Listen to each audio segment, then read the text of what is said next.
Hi everyone. In this video, I am going to discuss about the bending stress on T section. So see the problem. A cast iron beam of T section as shown in figure. The beam is simply supported on a span of 8 meters. The beam carries a uniformly distributed load of 1.5 kN per meter length on the entire span. Determine the maximum tensile and compressive stresses. So this is the data given and what he asked. So మనకి ఇక్కడ ఒక cost ఐరన్తో తయారు చేసినటువంటి tea section అనే దాన్ని tea సెక్షన్తో ఉన్నటువంటి ఒక beam ఇచ్చాడు. అయితే ఆ బీమ్ సింప్లీ సపోర్టెడ్ అయింది అన్నాడు. ఆ బీమ్ లెంగ్త్ 8 మీటర్స్. ఆ బీమ్ మీద యూనిఫామ్లీ డిస్ట్రిబ్యూటెడ్ లోడ్ అనేది యాక్ట్ అవుతుంది. అయితే దాని వాల్యూ ఎంత అంటే 1.5 kN per మీటర్. అయితే ఏం కనుక్కోమంటున్నాడు? మ్యాక్సిమం టెన్జైల్, మ్యాక్సిమం కంప్రెసివ్ స్ట్రెసెస్ని మనం ఫైండ్ అవుట్ చేయాలి. ఓకే, సో ఇప్పుడు ఇది వాడిచ్చిన figure. So this is the figure what he given. T section. So here in the black color you can see the T section. And this one is the entire beam in Z direction. Z direction లో ఉన్నదంతా బీమే. So ఈ entire length ఎంత? 8 metres. So ఈ 8 metres length మీద మనకి ఇప్పుడు UDL అనేది act అవుతూ ఉంది. సో ఇప్పుడు ఇదే ఫిగర్ని నేను 1 డైమెన్షనల్లో గీస్తే, if the same figure I drawn in the 1 dimensional, this is the length of the beam. I represented it as a line. Entire beam I represented as a line, and on the beam UDL is acting and the beam is simply supported. So two support reactions will be there, RA, RB, and beam length is 8 meters. Okay, so this is the cross section of the beam. Ee beam ki idi cross section untundi. Okay na, right. So cross section means side view. Beam ni మనం side లో నుంచి చూస్తే ఇలా కనపడతా ఉంటుంది. Okay, so if you take a T section, in the T section there is presence of one flange. So here the top one we call it as a flange, already you know, and this one is web, right? So for a T section you will have one flange and one web. Okay, so now the dimensions of this T section are given to us. Okay, so let us write the given data first of all. So what is the given data? Length of the beam is given. So what is the length of the beam? 8 meters. So L is equals to 8 meters. Convert into mm. So it will be equals to 8000 mm. And next, load value is given to us. Load W equals to how much? 1.5 kilonewton per meter. So that equals to 1.5 into kilo means 10 cube newton by 1 meter 1000 mm, that is 10 cube mm. So 10 cube will be cancelled. So W equals to 1.5 newton per mm. So this is the data given to us. So if you see this T section, so this T section is a unsymmetrical section. It is not symmetrical with respect to both x and y axis. X axis, y axis paranga symmetrical ga aithe ledu. So now let us see. So here I have drawn a x axis horizontal line. So on the above this line, this is the shape, but below this line there is no such shape. So line ki above A shape అయితే ఉందో కింద అదే shape లేదు. So that's why it is unsymmetrical with respect to x axis. But if you draw a vertical line here, అదే మీరు vertical line కనుక ఇక్కడ draw చేస్తే, so now on the left side of this vertical line the shape is same as that of right side. So left side A shape అయితే ఉందో మనకి right side కూడా అదే షేప్ ఉంది. So that's why it is symmetrical with respect to y axis. So that's why the centroid of the section will lies on this y axis. ఈ y axis మీద మనకి ఇప్పుడు ఈ T section యొక్క centroid అనేది ఉంటుంది.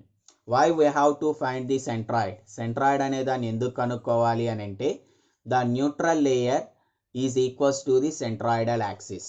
So neutral layer ఏమవుతుంది, centroidal axis అవుతుంది. So that's why we need to find centroid.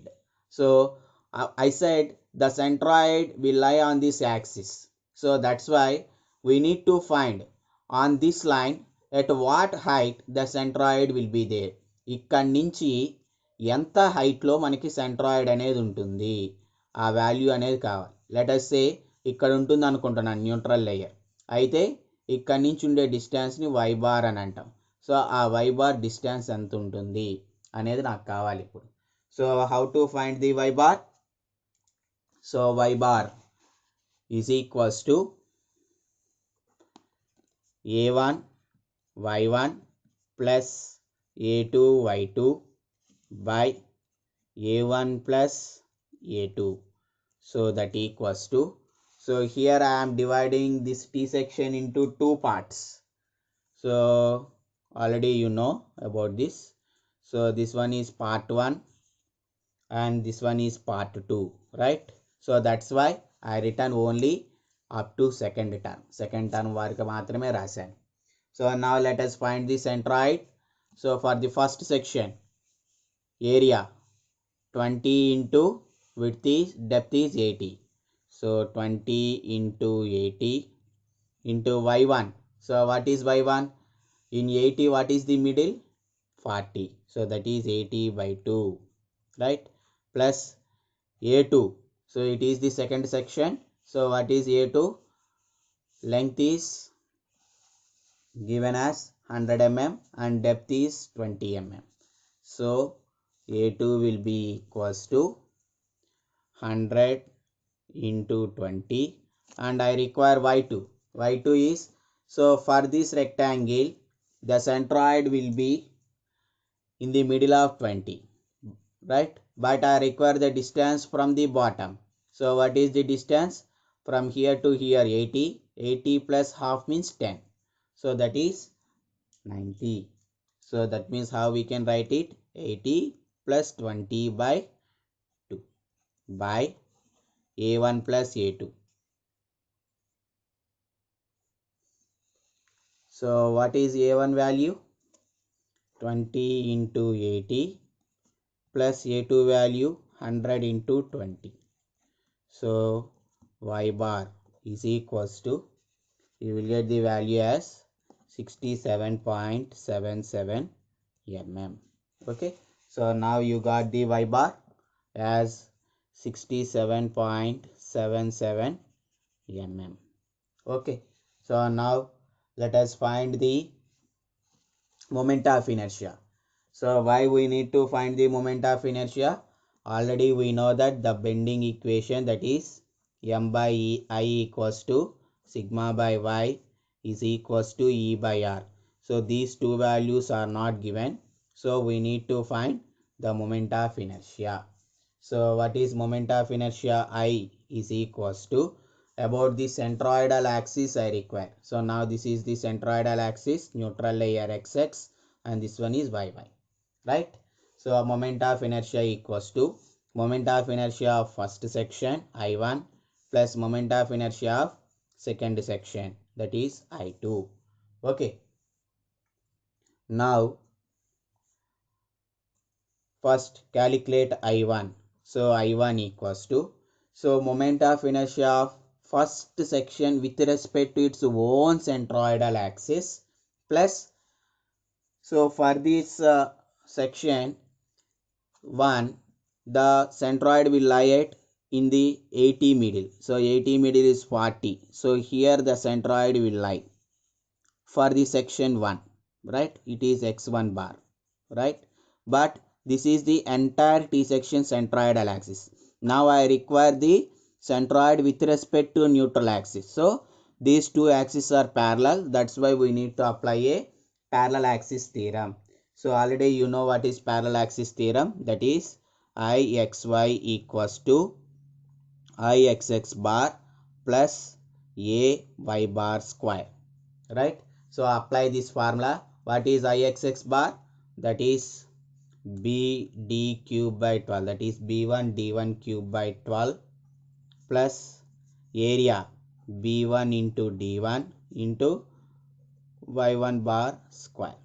So now let us substitute the values.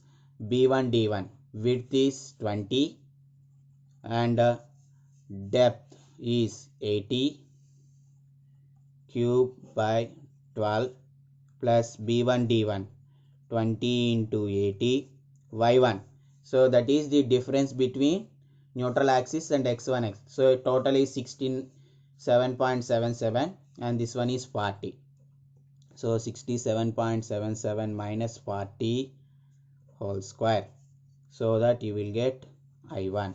So I1 is equals to 2087.209.9 mm power 4.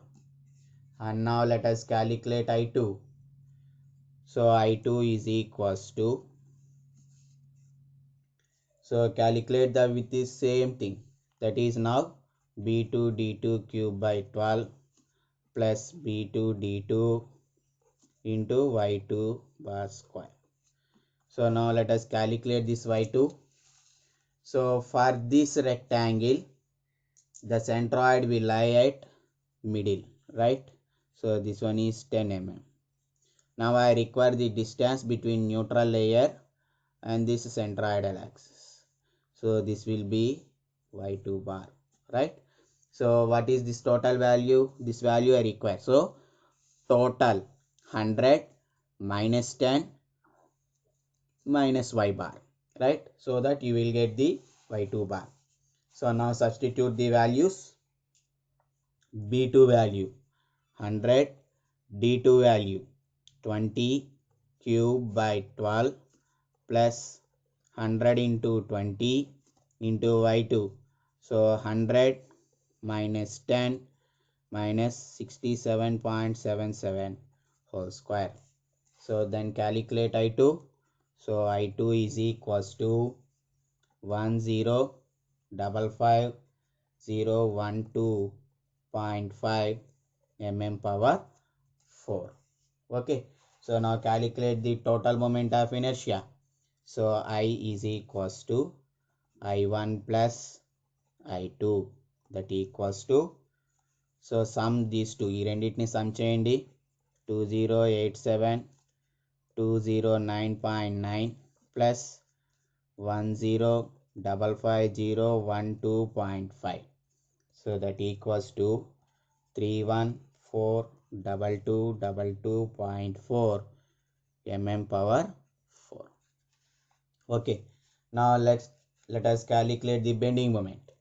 So bending moment M is equals to, so for a simply supported beam, okay, so carrying a UDL of W, then maximum bending moment will be equals to WL square by 8. Already we discussed about this, right?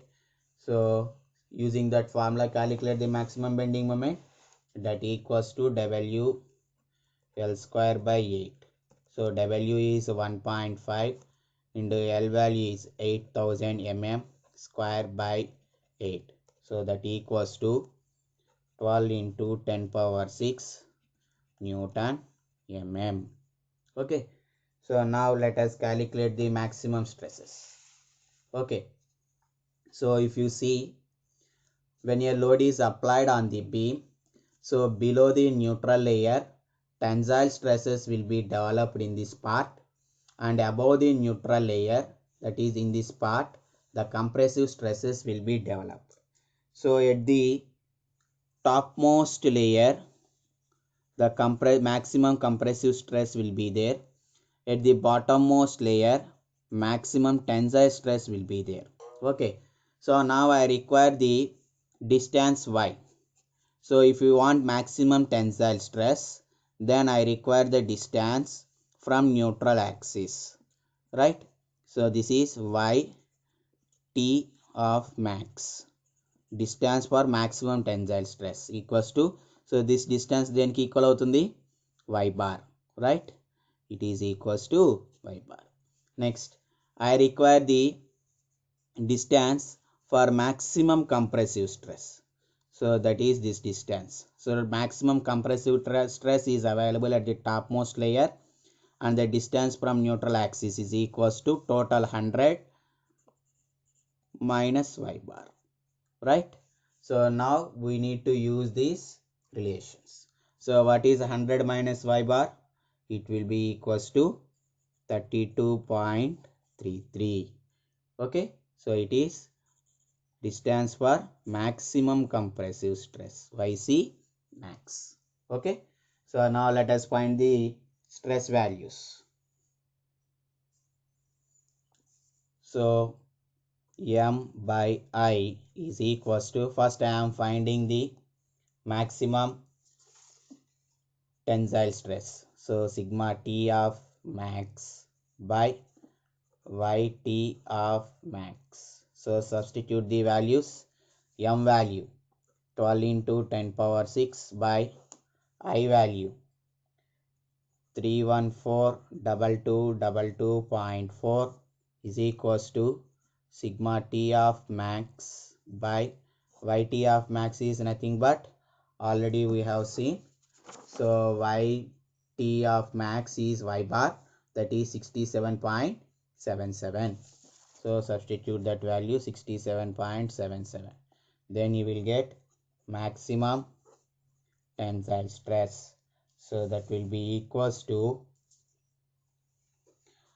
258.81 Newton per mm square you will get.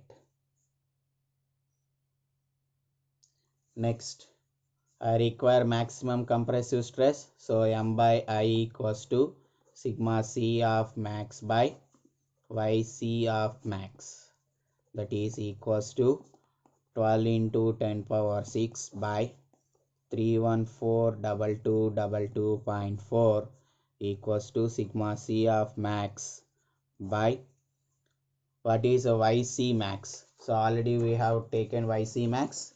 So that YC max is nothing but 32.33 mm. So 32.33. So then you will get the maximum compressive stress, that is equals to 123.08 Newton per mm square, right? So like this we need to solve the problems, right? So I hope you understand this one. If you understand, please like the video and subscribe to the channel. Thank you.